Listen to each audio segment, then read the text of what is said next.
This is CGTN, China Global Television Network.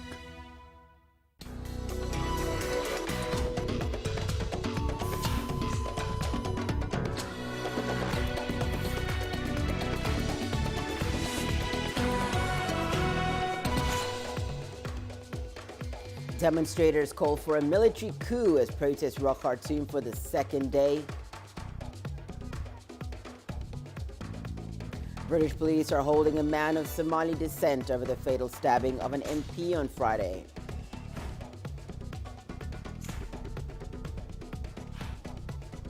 And more than 20 people killed as rains pound southern India's Kerala state. Hello and welcome. You're watching Africa Live. We're coming to live from Nairobi. I'm Hannah Viviers. Here are more stories making headlines.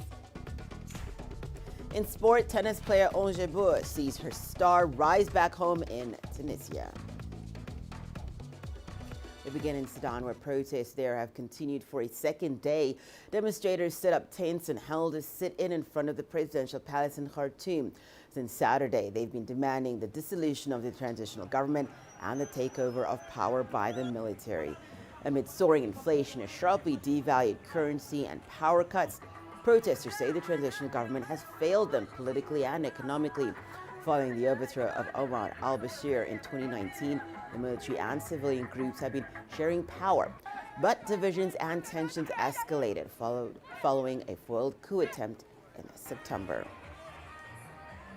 Earlier, we spoke with David Arto-Endele, Director for Geneva Center for Africa Security and Strategic Studies.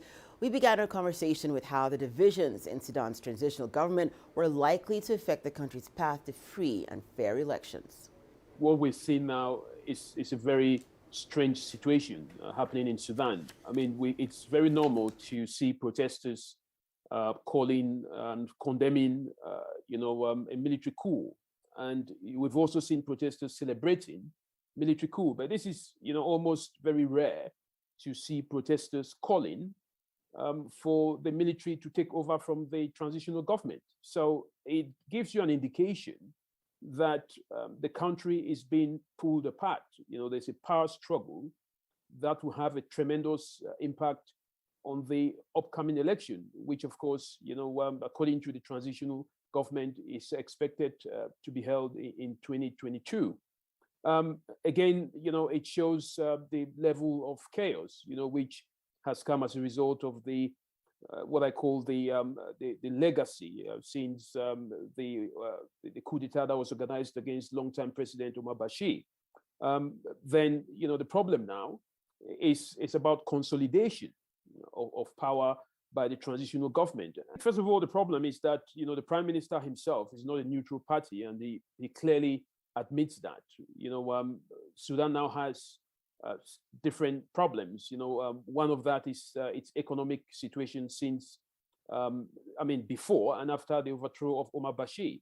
The government is not, being able to consolidate the transitional government, and then that is also putting a lot of strain on the economy. We've seen some protests in the eastern part of Sudan, where the ports leading to South Sudan have been blocked, causing a lot of chaos in terms of the transportation of crude oil, and trucks have been blocked. So I think, the roadmap now is to be able to, consolidate the two sides, which, one side is supporting a pro-military regime, and the other side is saying that, they want a democratic system of governance. So consolidating both sides would be one of the major issues that needs to be dealt with, but also making sure that the Bedouin tribes, that occupy the eastern part of the country, are also dealt with in a way that, they would stop advocating for blocking of the economic system. So there's a lot to be done. UK counter-terrorism police have now confirmed that the suspect held in custody following the killing of local MP Sir David Ames is to be detained further under the Terrorism Act. Ali Harbi Ali is a 25-year-old British national believed to be of Somali heritage. Andrew Wilson reports. Detaining a suspect under the Terrorism Act has the crucial effect of giving counter-terrorism police more time to investigate their suspect. Ali Harbi Ali, a British national of Somali heritage, can now be held without charge for 2 weeks while officers look further into what may have been behind this vicious attack on Friday. We made it clear at the time of the incident that we did not believe there was any immediate further threat to anyone else in the area. It will be for investigators to determine whether or not this is a terrorist incident. The Metropolitan Police confirmed the change of status on its Twitter feed. 3 properties in London have been flagged for searches, and the suspect has been transferred from custody in Essex to a local police station in London. It's being reported that Harbi Ali was briefly involved in the Government Prevent programme, a system designed to protect individuals at risk of being drawn into terrorist or extreme activity. This was some years ago, and Harbi Ali is not believed to have ever been a person of interest to MI5. Vigils and gatherings have been taking place all weekend in the Essex constituency of Sir David Amess, who was widely respected and remembered with affection throughout this community. I just don't know. I feel so sad that I don't know where we go from here. As a nation, I don't know where we go from here. I really feel sad. He touched everybody's lives, and I don't know anybody that had that kind of reach. Truly dedicated soul. The safety of members of Parliament is a long-standing issue and is likely to be revived again. The Home Secretary has already said she is looking into the possibility of police protection when MPs conduct their weekly surgeries with local residents. But this is still a period of mourning, and for that, the people of Essex and Westminster will need a little more time. Andrew Wilson, CGTN. In India, floods and landslides have killed at least 26 people in Kerala state. Local authorities say the majority of deaths were caused by landslides.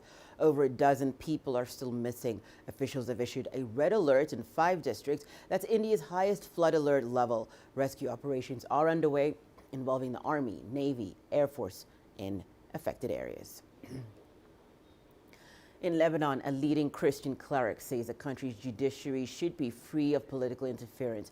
It comes after 7 protesters were killed by snipers in Beirut this week. Shiite parties Hezbollah and Amal, along with a small Christian party, had called the demonstrations. They were demanding the removal of the lead judge in the investigation into last year's port explosion, which killed 200 people. Opponents of the judge accuse him of politicizing the probe. Lebanon has been gripped by an economic crisis for years now.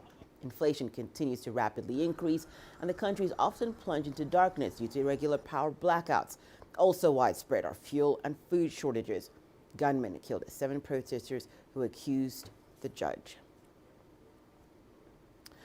Well, let's now turn to a developing story out of Haiti. Up to 17 Christian missionaries have been reportedly kidnapped. The Washington Post reports that it received an audio recording saying the group had been kidnapped by a notorious gang. The 400 Mawozo are known for targeting religious groups in the town of Ganther, located east of the capital, Port-au-Prince. In April, the group kidnapped 5 priests and 2 nuns who were all eventually released. The Haitian government has yet to release a statement regarding the reported kidnapping. Let's head over to South Africa now, where President Cyril Ramaphosa has been hailed by the AU for his efforts in dealing with the pandemic on the African continent. Ramaphosa is the African Union champion on COVID-19. In a virtual meeting held by the AU, Ramaphosa delivered a report on the progress of the continent's response to the outbreak. CGTN's Yelitsin Jamela has more. Following his appointment as AU champion on COVID-19, President Cyril Ramaphosa established the Commission on African COVID-19 Response. Some of the specific areas of focus in the Commission's work include the need to strengthen the public health workforce, continental manufacturing of diagnostics, vaccines and therapeutics. I would like in this regard to commend the leadership of His Excellency Cyril Ramaphosa, the champion of the African Union for the response to COVID-19, for the key role that he has played in the process of acquiring vaccines, as well as in the promotion of the production of vaccines on our continent. During this virtual meeting, South African President Ramaphosa delivered a report on the progress of the continent's response to the pandemic. The report was not made public, but the leaders who met at this virtual meeting deliberated on it. Some of the issues that were brought up include how the African Continental Free Trade Area has been delayed as a result of the COVID-19 pandemic. We recognize that although COVID-19 has slowed down integration, Africa has yet to record good results in light of this pandemic. And we need to establish a specialized unit to monitor the progress. In this regard, the ratification of the protocol of the Treaty on the Establishment of the Regional Economic Communities on the Free Movement of Persons, the right of establishment, right of residence, and the establishment of a customs union depends upon priorities while welcoming the entry into force of the AfCFTA. One of the main objectives of the African Continental Free Trade Area is to create a single market and to further encourage the economic integration of the African continent. The leaders at the virtual meeting agreed that despite the efforts being made to ensure the success of the African Continental Free Trade Area, the COVID-19 pandemic has proven to be a stumbling block. In spite of the considerable efforts made by the African Union and the member states in sensitizing the peoples against this scourge, we have been observing for some time now here and there that we are sort of relaxing the precautionary measures, and therefore there is even reluctance and resistance to vaccination. The political landscape presents a contrasted situation. If we have the confirmation of democracy in certain parts through the organization of pluralistic elections, in other parts of the region, we see a setback with the unconstitutional change of government. Despite all the setbacks, these leaders believe that the African continent has done relatively well in dealing with the pandemic. The meeting also heard that a number of African countries are currently building capacity for manufacturing of the COVID-19 vaccine. Yolisa Njamela for CGTN in Johannesburg, South Africa. Let's now take a short break and return. South Africa plans to tackle poverty with grants to vulnerable people.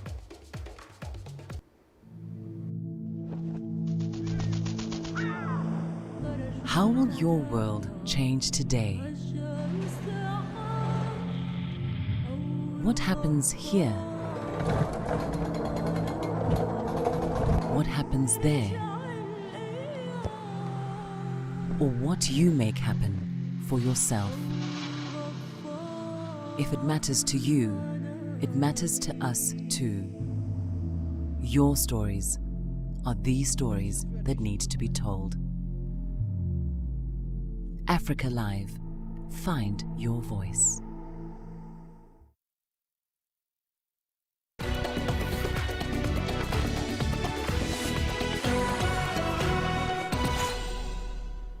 Welcome back. You're watching Africa Live.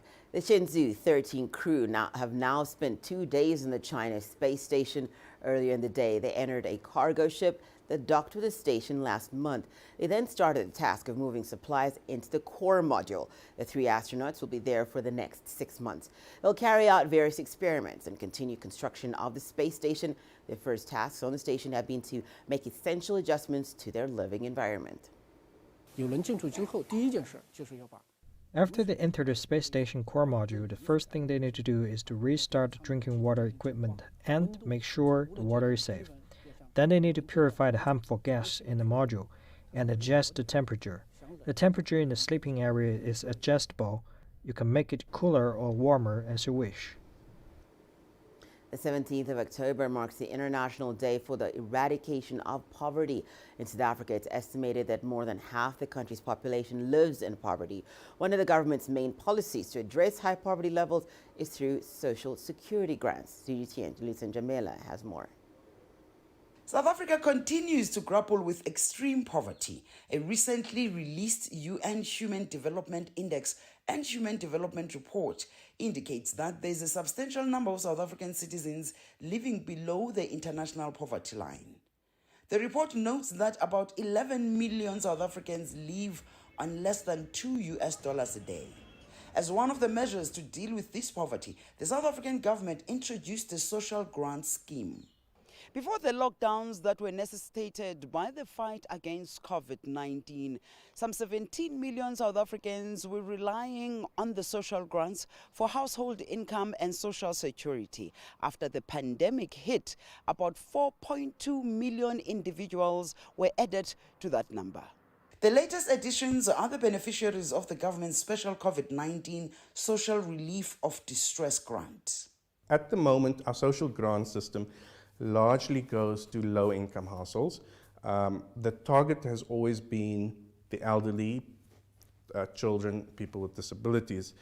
The new grant largely targets the working age population. It's specifically mandated for people between the ages of 18 and 60, who are in the working age group but unemployed, or receiving very low incomes, not being able to largely informal people informally employed who are not able to make a living during this time. Soweto resident Karabo Mokoena is a mother of two. She's been unemployed for years. The social grant has helped her and her children. Mokoena is just one of millions of South Africans who benefit from these social grants. I have been unemployed for a long time and looking for a job lately. It's quite hard since COVID kicked in. So it really helps me in buying food, printing out CVs and going somewhere to look for a job. I have a small child that I have to provide for and I'm unemployed. So you can imagine how much I look forward to getting this money every month at the end of the month. I can at least buy school supplies. Ntabiseng Nyati, on the other hand, decided to start a small business with her grant. She has a spaza shop that is proving to be a lifeline for her family. When I first got the social grant, I started this business. With this business, I feed so many mouths. I provide for my kids. So I bought some stock. Small things really. Then my business started there. Now I'm able to feed about 6 people. My grandmother, myself, my children, Sometimes it helps with the rent as well. The social grant system has been in place for more than 2 decades. Yuli Sanjamela for CGTN in Johannesburg, South Africa. Over in East Africa, Kenya has honored soldiers who've been fighting the Al-Shabaab terror group in neighboring Somalia for the last 10 years. Kenya has been on the receiving end of terror attacks from the group, but its forces have succeeded in preventing a number of these attacks in recent years. President Uhuru Kenyatta paid tribute to the soldiers for their sacrifices and commitment. CGTN's Enoch Sekolia reports. When Kenyan forces crossed into Somalia in 2011, Colonel Emmanuel Chirchir was the man in charge of communication. His job was to counter the insurgents' narrative. We had a duty to inform the public, we had a duty to inform leadership, we had a duty to inform soldiers out there in the field, we had a responsibility to also tell the international audience that we are in Somalia to defeat Al-Shabaab and to restore normalcy in that country. It's now 10 years since Kenya marched into neighboring Somalia, and in the Kenyan capital Nairobi, there was a solemn occasion to honor those who died defending their motherland and the many others who are still keeping Somalia safe. Dozens of Kenyan soldiers have been killed and injured since the operation started. Thousands are still in Somalia, currently on a peacekeeping mission. These men and women, and you, their colleagues, truly embody the very best of our nation and what it means to be a Kenyan. And as you lead our nation in that endeavor, a grateful nation bows in your honor and gratitude. When tanks rolled into Somalia in 2011, the soldiers were on a mission to pursue Al-Shabaab terrorists who had carried out abductions of foreigners and launched attacks on Kenyan soil.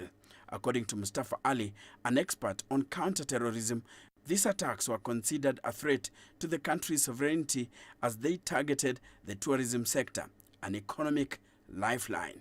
So a decision was made to trail the Al-Qaeda-linked group from where it planned and launched terror attacks. Later, what Kenya did was to rehat into AMISOM because it had met its objectives of pursuing Al-Shabaab into Somalia. And it wasn't going to be possible that Kenya will continue to act alone into Somalia. It was better for it to be a part of the multinational AMISOM force together with the others, the Ugandans and others, to subdue Al-Shabaab, especially in south-central Somalia. Chirchir says Kenyan troops have already had a huge positive impact in Somalia by opening up 14 major areas initially under Al-Shabaab control, an observation that Dr. Mustafa Ali agrees with. You are there to do the job. You are there to execute a particular responsibility. And so once you're done with that, executing that responsibility, you move on. With the liberation of Kismayu by KDF, which was a major hub for Al-Shabaab, we actually saw the KDF special forces liberating Kismayu, and that really punctured Al-Shabaab's source of income and territory from which it was organizing most of their attacks that they were carrying out on AMISOM and also on Kenyan territory. And with that one major victory, Al-Shabaab was sent packing to the villages. But Ali says AMISOM does not have enough boots on the ground to defeat the terror group. For them to remain relevant, they need to carry out like 1 or 2 attacks in a year for them to remain relevant. And that's what Al-Shabaab has been trying to show, that it's still relevant by carrying out high-level, visible attacks inside the Kenyan territory. But is Somalia ready for a KDF or AMISOM pullout? If AMISOM pulls out of Somalia in December of 2021, January or February, Al-Shabaab will be in Mogadishu. They will be controlling the government in Mogadishu. Plans are underway to rehat AMISOM into a UN mission. Ali supports such a move. Enoch Sikolia, CGTN, Nairobi. After this break, the sport news, including tennis player Onja Boa sees her star rise back home in Tunisia.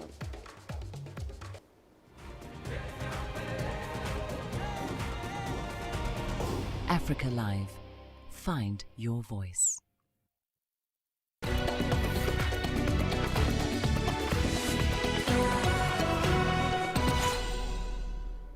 East African runners dominated in the French capital on Sunday as Kenya's Alicia Rotich and Tigist Memuya of Ethiopia won the men's